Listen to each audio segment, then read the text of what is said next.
Many of us suffer in silence, afraid to reach out, speak up, or ask for help.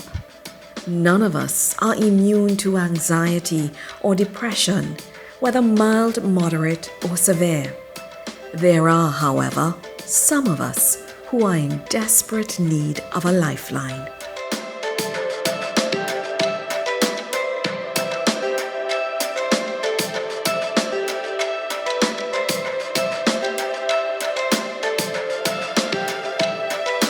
Do you understand the term mental wellness? What comes to mind when you hear the phrase mental illness? In the old days, the term mental illness to me, I thought of people in white walls, straitjackets, who had to be medicated all the time. But now I've come to see that it really is just the challenges that everyday people can have in terms of being able to manage their emotions and cope with life. When I hear the term mental illness, I think of my sister who has suffered from depression and anxiety. I think about her struggles of trying to find peace, of getting by and fighting every day. And I just think about how much I love her and how much she suffers every day from mental illness. Whenever I hear the term mental illness, I think of someone who is unwell, physically, socially, psychologically. They're just off balance. Well, when I hear the term mental illness, what comes to mind is tearing of a fabric of someone's mental ability to function as a human being, for the one to make wise decisions and to function the way they are, to function in community, in society of itself, to be a good product, or we say, be just to exist in society. So when we consider mental health illness as a clinician, we are looking at significant disturbances in terms of emotionally, physically, psychologically, that interrupts a daily functioning of a person. So you may find that a person may not necessarily take care of themselves, or they may not even have a bath, they may not even eat. There's a limitedness in terms of how they care for themselves.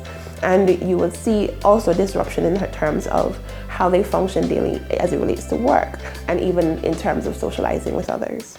According to the World Health Organization, suicide is the leading cause of death among 15 to 29-year-olds, and 77% of global suicides occur in low and middle-income countries. Did you know that suicide can be prevented?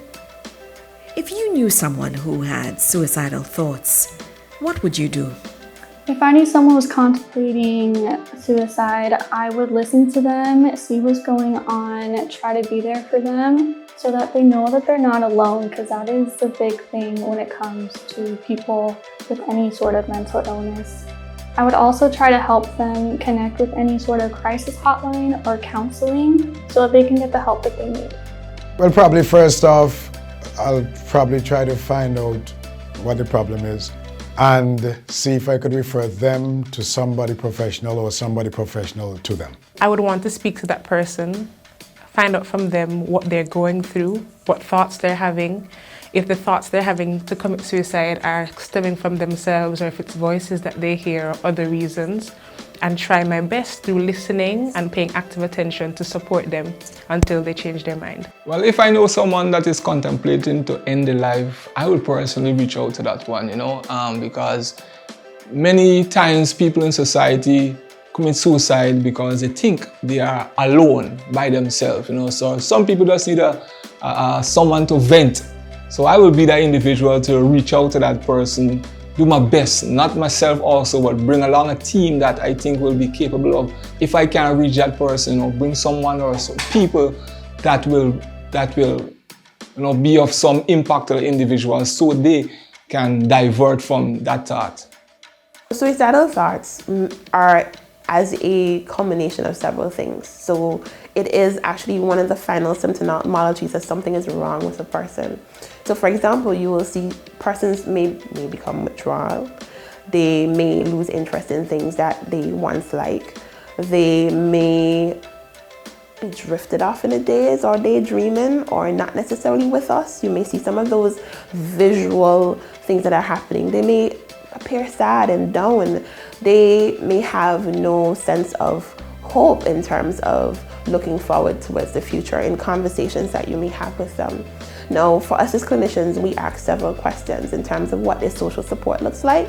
We also ask if there's a plan, because once there's a plan, it is important that that person is monitored significantly, providing different types of intervention, both psychiatric intervention and counseling intervention in terms of talk therapy.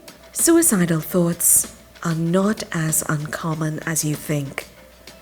There is no shame in seeking help, especially if you are in turmoil. This conversation is necessary. Have you ever had thoughts about ending your life? I have. If I think about it, it's probably been more than once, because I think we all get thoughts at times about different things. But the one time that I do remember where it just really felt like something that wasn't just a passing thought, but something I actually gave a lot of consideration to was when I was pregnant with my third child, my son. At the time I didn't even know I was pregnant, but I had a lot of heaviness and just a lot of emotional challenges around that time. And I remember really thinking about it and thinking, how would I do it? And then I thought, but if I did it, then what would happen to my kids? And then I thought, I couldn't leave my kids. And I think what woke me up to the idea that this just was not a good place to be was the fact that I thought, well, then if I couldn't consciously leave them alone, and so that would mean I would have to hurt them. And that was just like the most horrendous thought. And from then I just kind of reached out and got people to help me and just talk through, what I was going through. Yes, I have thought about ending my life. I feel like when you're now trying to find your place in this world, especially as a young teenager, trying to figure out why am I here, what's my purpose. I feel like we all have these dark thoughts that may cross our mind. However, life is beautiful. We're supposed to live it, experience, go through everything that we, have to go through, and just keep pushing through. Can't give up along the way. So I personally have contemplated ending my own life, and especially given the rigorous field that I'm going into, I do experience a lot of anxiety and depression. So I think that it's quite challenging to be able to deal with that. Well, I have thought of ending my life twice. As a young teen, as I explained before, that sometimes you think that you're alone. Sometimes you think that you cannot go on in society because you don't fit in probably the way your thought process, or your society might be blocking you out in a certain way. And for that I have tried to end my life as a teen, but thank God, that He pulled me through. Let's change the narrative. Mental wellness matters. You matter. Life is precious. You only have one shot. Let's not be blind to what's clearly visible in front of us. Help someone. Make a call. Lend a shoulder. Give an ear. Give a hug.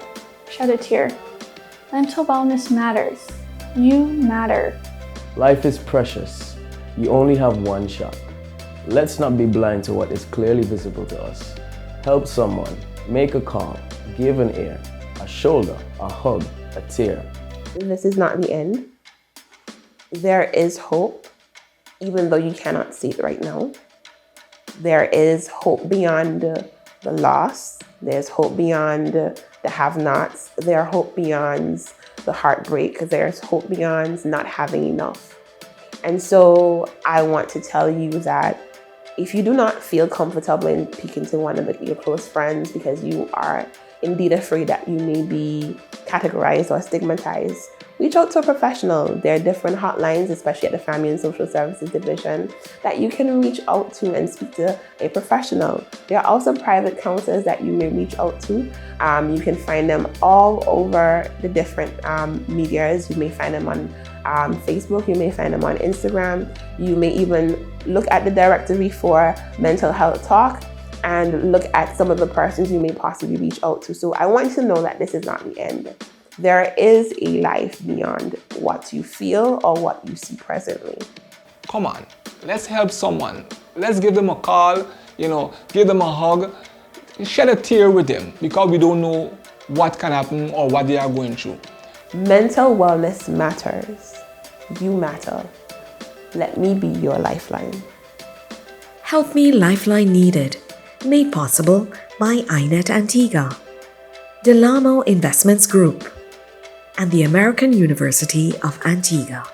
AU is proud to be one of the few international medical schools to obtain both New York State Education Department and Medical Board of California approval, and to have received accreditation by CAM, the new accrediting agency for the Caribbean region. We believe this gives our graduates greater opportunities to obtain residencies in the fields of their choice. That's the key, is just go full steam ahead right from the start. And that way, any door that you want open can be opened.